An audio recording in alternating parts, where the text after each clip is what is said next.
Hull has been favoured with the Lord's wonders in sundry respects. Its inhabitants may delightfully look back to the many pleasing instances of divine goodness and mercy, and say with admiration, "What has God wrought?"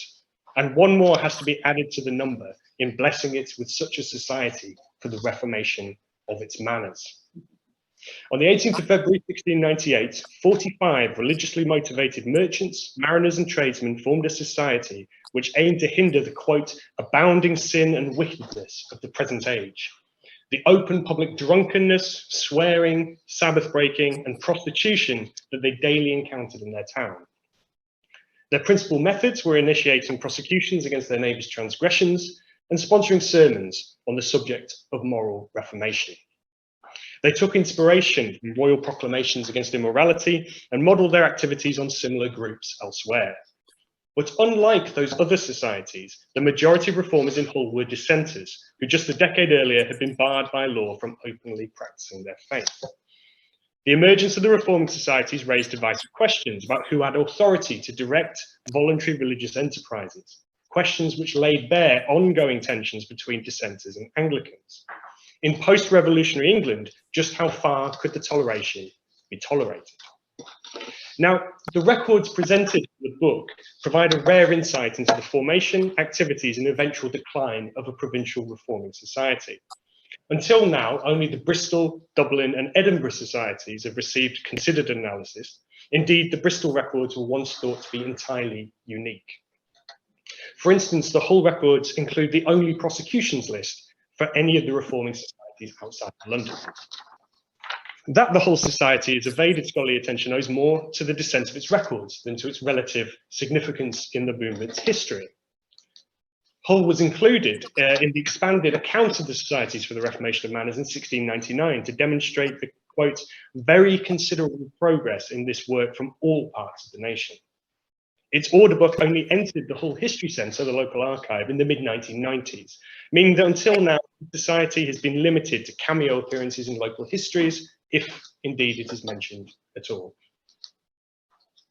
Now, at the turn of the 18th century, Hull was a prosperous port of around 7,000 inhabitants. That prosperity was drawn from the town's situation at the confluence of its namesake river and the Humber estuary, which acted as gateways for trade into Europe and an entry point for goods to the waterways of northern England. Visitors to the town in this period were overwhelmingly admiring. Among the most emphatic was one Monsieur de Blondeville, who visited Hull during a tour of England in 1703.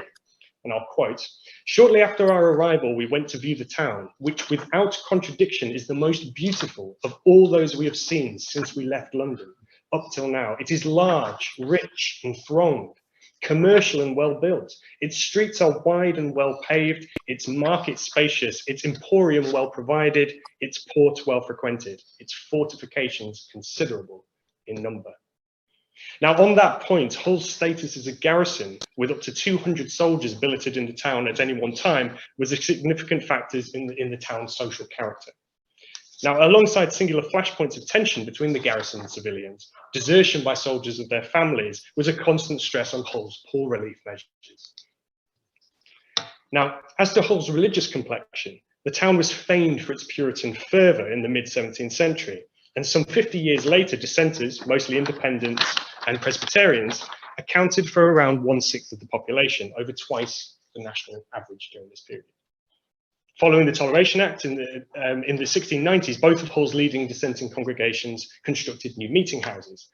And on visiting in 1695, the Tory clergyman Abraham de la Prim found Hull a, quote, "mighty factious town, there being people of all sects in it." Now, when we look at the composition of the society's membership, that composition closely reflected Hull's maritime economy. Over 1/3 were mariners, merchants, sailmakers. These were influential men in their own rights. The mercantile character of the town was exemplified in that wealthy merchants dominated the bench of aldermen. Other trades represented included bakers, coopers, drapers, tailors, etc. The society did not, however, include the very highest civic elite. Hull's clergy, MPs, and aldermen, with a single exception, were not members. And looking again to religion, the orders of the society defined that no one would be refused membership on the grounds of religious observance, provided that they were, quote, sound in the main, of peaceable spirits and sober lives. And so, over half of the members can be identified as belonging to the town's nonconformist congregations, supporting the view that the societies provided an avenue for functional collaboration between dissenters and those of the established church in the work of moral reform. Now, despite the denominationally mixed character of the society, its members thought it vital to gain legitimising support of the Anglican hierarchy. To that end, I should say, their first formal order was to secure for their campaign the countenance and encouragement of Archbishop Sharp of York. In doing so, however, they fatally mistook his attitude towards the reforming societies. Sharp held typically high church reservations about the legality of mixed groups using civil channels to pursue moral reform. This seemed a far cry from the exclusively Anglican religious societies that were focused on the spiritual improvement of their own members. His eventual response to the Hull reformers was equivocating, saying that he, quote, greatly approved of their design, but was unable to order the town's clergy to preach before them because of concerns the societies were not organised according to law. These reservations were founded on the canons of the church and the conventicle acts, which defined legal and illegal religious meetings. While Sharp's response to the Hull Society was deliberately vague, the Archbishop's expressed opinion on a similar group in Nottingham was more direct. I can by no means allow any clergyman of my diocese to preach as a lecturer of this society, because it would be giving an encouragement to the breaking of those laws which I hold myself bound in conscience to see observed. This all but snuffed out organised reforming work in Nottingham, and without the Archbishop's support, the whole society was hamstrung in its ability to spread the message of moral reform and to embed their campaign into the religious life of the town. Now, despite this discouragement, the society forged ahead regardless. They were chiefly concerned with public rebuke for public crimes and participated in the existing structures of civil justice to pursue their spiritual aims. By March 1698, the society had represented its intentions to both civil and ecclesiastical authority and established a legislative basis for its undertaking. They were ready to set about their work in earnest.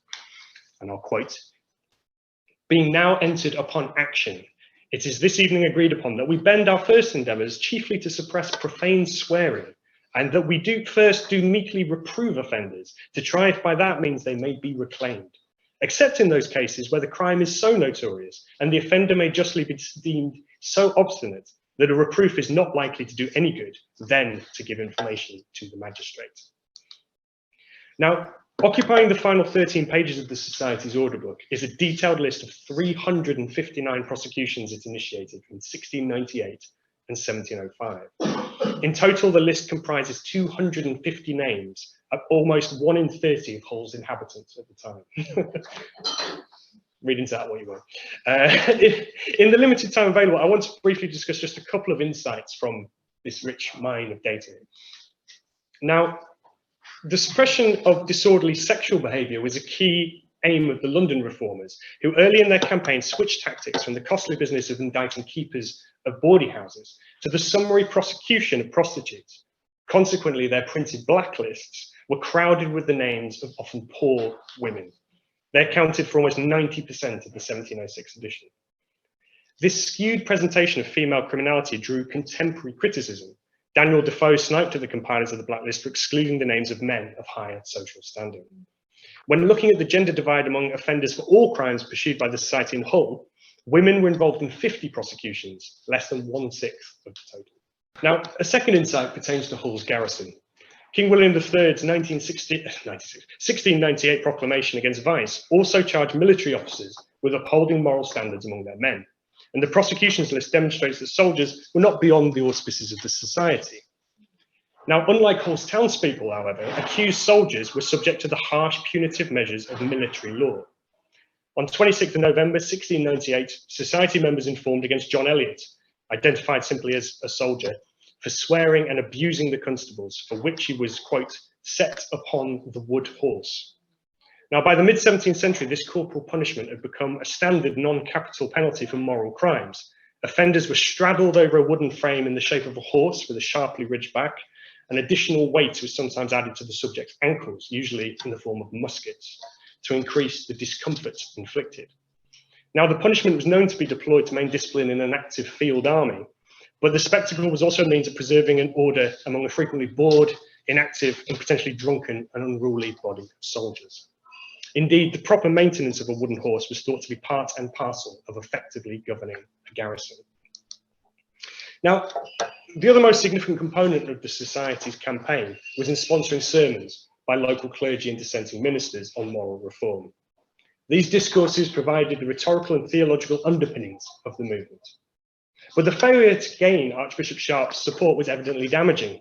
It was over a year before a local clergyman agreed to preach a Reformation sermon on behalf of the Society.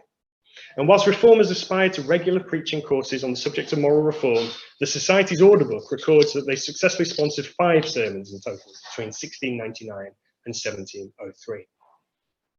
Now, the extract I've chosen is not explicitly a Reformation sermon, though it was sponsored by the Society. It was preached by the dissenting minister John Billingsley in April 1703 in response to a shipping disaster that saw the town's fleet scuttle off the Dutch coast. And I'll quote, "Be assured, sirs, God hath judgments for us at land, as well as our brethren at sea. He can commission the fire to devour us as easily as he hath done the water to swallow up others. Or he can arise to shake terribly the earth and bury us in the ruins of our own houses, wherein we have, by our own neglect and contempt of all that is sacred, and by our repeated debaucheries, frauds and violence, defied his justice, and even solicited a speedy and destructive vengeance." Now, one of the more satisfying byproducts of researching this book has been identifying and confirming the only known surviving copy of this sermon, which was preached in Hull in 1703. And that was actually, rather unexpectedly, in the Biblioteca Narodowa in Warsaw, which was thought to be lost, but pleasingly, it's now online as part of their digital collections page, so anyone could find it now. Now, for just the remainder of the presentation, I'm just going to talk about some of the reasons why the Society eventually declined and fell apart, really. Now, the death of William III on the 8th of March 1702 was a pivotal moment for the reforming movement, and especially for the dissenter-led society at Hull. Had the providential moment passed for those who shared hopes of Protestant unity and a national reformation of manners? Anne's accession quickly brought a new complexion to church affairs, not least the promotion of Archbishop Sharp to the informal position of the Queen's ecclesiastical advisor. Though Anne reiterated the royal decree against immorality, her accession heralded a marked shift in relations between Anglicans and dissenters.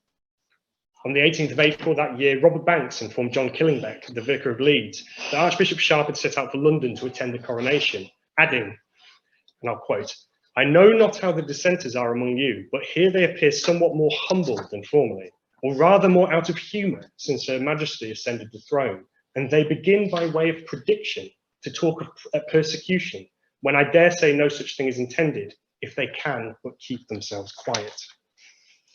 Now, these concerns were far from groundless. Under Anne, occasional conformity quickly became a national issue for the first time. Though an occasional conformity bill narrowly failed to get through Parliament in 1703, the struggles it unleashed laid bare simmering tensions between Anglicans and dissenters, creating a politico-religious environment increasingly unfavourable to the lay-directed reforming movement. Now, dissenting rhetoric at this time spoke more to toleration than comprehension, whereas hardline high churchmen were fixed on nonconformist total exclusion. In July 1704, North Ferriby-born Thomas Watson, the deprived Bishop of St David's, wrote to the Vicar of Hull about the state of his parish, and I'll quote, "I am very glad that the Church of England grows and prospers anywhere, and especially in the place of my nativity. I remember Dr. Lacey, a Beverley man who returned to St John's College upon the Restoration. He gave me this account that he knew the town of Hull before the rebellion, where there was neither Papist nor Puritan in it, and I wish there were the same zeal for the honour and interest thereof as there were in those days." Now, Watson, by that time a disgraced remnant of James II's reign, presented an idealised vision of Hull under the Laudian Church, free from the corrupting influences of Catholicism and dissent, in many respects a logical destination point for high church thinking in the early years of Anne's reign. What is clear is that from 1702, the Society's activities entered into terminal decline.